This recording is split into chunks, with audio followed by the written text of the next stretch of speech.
The whole concept of thankfulness has been on me strong. Of course, I say that about everything, right? Something's on me strong. Well, when something's on me strong, I not just pray about it, I dig down with it and then pray about it again and again and again. Trying to get it through my own soul to be thankful in everything, for everything, of everything, inside and outside. Always be thankful. Rejoice in the Lord always. And again, I say rejoice. The whole concept of thankfulness is such a powerful notion in our spirits and really touches and moves the heart of God. To be thankful in all things, despite all things, and through all things. It's not just about surviving life. It's about thriving in our lives because and in regard to our thankful spirit. Psalm 50, verse 23 is the one I'm camped out on today. He who sacrifices thank offerings honors me. This is God now. And he prepares the way that I may show him the salvation of Elohim, the special possession of God, Elohim, the special secrets, the special secret code, the special secret possession of the living God, Elohim. Psalm 50, verse 23. I'll frame it this way. Some years ago, my primary care physician mentioned something to me that really stuck. And especially this time of year here in the Midwest and this patch that we've just been going through. This is like January the 18th or the 19th, 2024. And up here in Indiana, they're having whiteout conditions from lake effect snow not too far from here. We've been very sub-zero. We've had snow each day this week. It's supposed to warm up next week. But it was during this time of the year some years ago that my family physician, my primary care physician, Dr. Bagat from Goshen, Indiana, was telling me about growing up in India and then visiting India subsequently over the years. And he mentioned this on a cold day, snowy day. We were talking about the weather.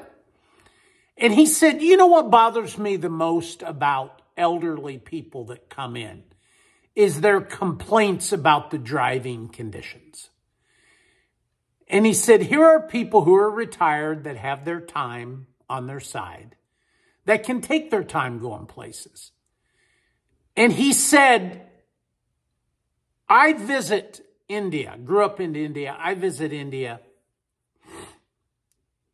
If you're fortunate enough to drive somewhere at all, you can see 8 family members all huddled underneath the hood of a car or a piece of debris in 130-degree Fahrenheit temperature, trying to get the sun off them. And he said, if you've ever seen that once or twice, let alone grown up around it, it makes you realize that you really don't have anything ever to complain about weather-wise. I think it's important for us to understand that we don't have anything to complain about, ever. You and I, we won the lottery if we have the living God inside our hearts. Now, if you're listening to me, watching me, and you don't have God inside your heart or don't know for sure that you do, then be afraid. Be very afraid. And I'm not saying that to bully you or push you. I'm just saying the difference between God being inside your life, inside your heart, inside your head, inside your understanding and your thinking about life. God being inside of your life and God not is the difference between real true thankfulness, a thankful spirit, or not, which makes all the difference in our day-to-day living in every way. He who sacrifices thank offerings honors me. That honors me is a long Hebrew word. Now I want to do the word studies first, and then I have a summation of 3 ideas, because it all comes back to Todah, the Todah idea of thank offerings. He who honors me first, though. Yakabadamai, I'm not going to say it again. Yakabadamai, I guess I did. Means a heavy, weighty, very, very extremely enjoyable honor. The thank offering.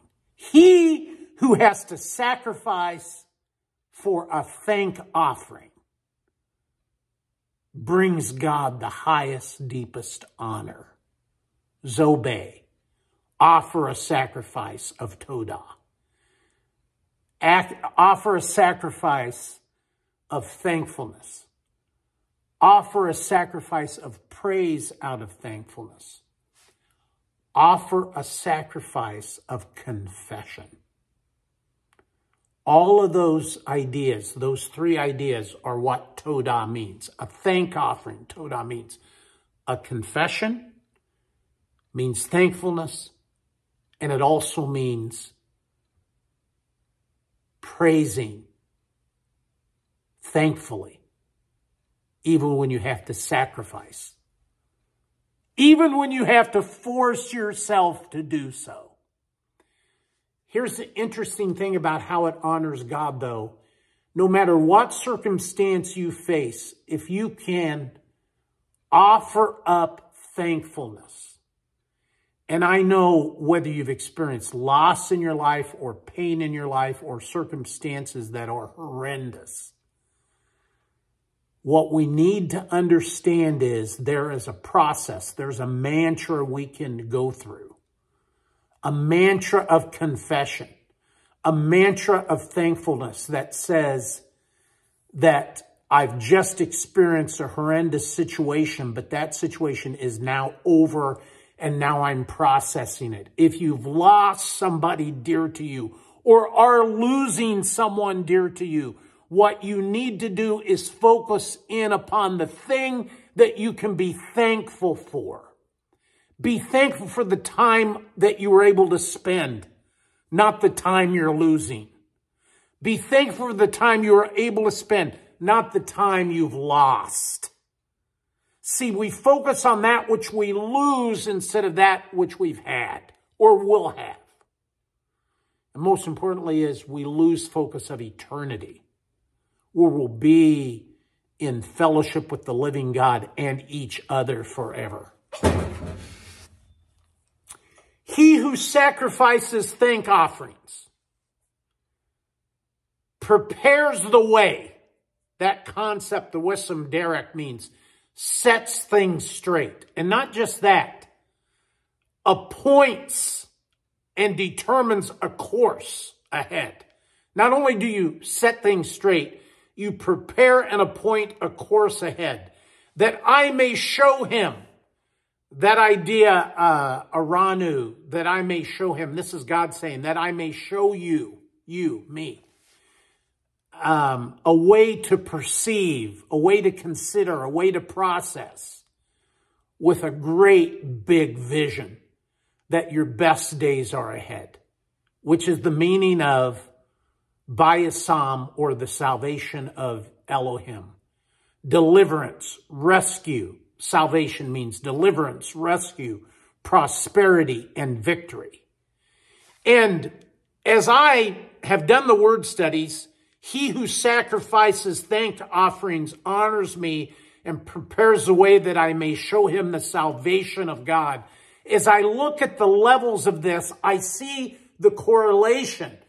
Confession, thankfulness, praise out of thankfulness, the heavy, enjoyable honor it brings God, that he will allow us to set things straight that need to be set, that he appoints a supreme and powerful destiny, that he corrects and allows us to self-correct the course of our lives through perception, consideration, and then a powerful vision that provides us deliverance, rescue, prosperity, and victory.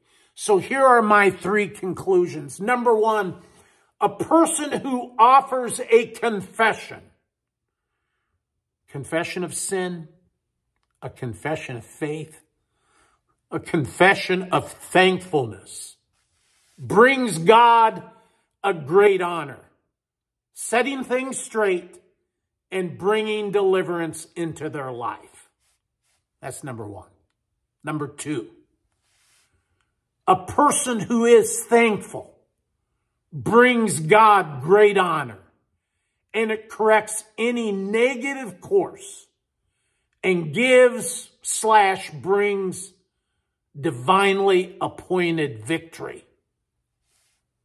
Number 3, a person who has to push through or even sacrifice to be thankful brings God the greatest and highest of honor.